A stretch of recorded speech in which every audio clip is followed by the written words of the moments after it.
आपण बघत आहात आवाज कसमादेचा।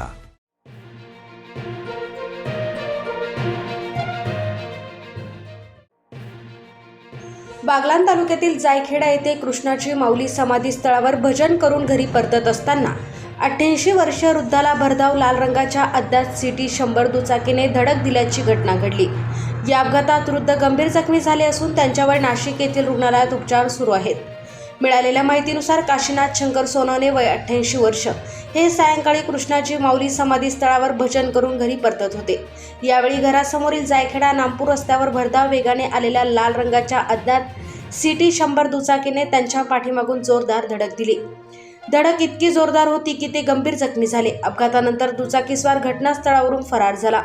या अपघातात सोनवणे यांच्या डोक्यासह दोन्ही हातांना गंभीर दुखापत झाली आहे। स्थानिक नागरिकांनी तातडीने त्यांना उपचारासाठी मालेगाव येथील खासगी रुग्णालयात दाखल केले, मात्र प्रकृती गंभीर असल्याने पुढील उपचारासाठी त्यांना नाशिक येथील रुग्णालयात हलविण्यात आले। सध्या त्यांच्यावर उपचार सुरू असून त्यांची प्रकृती चिंताजनक असल्याचे समजते।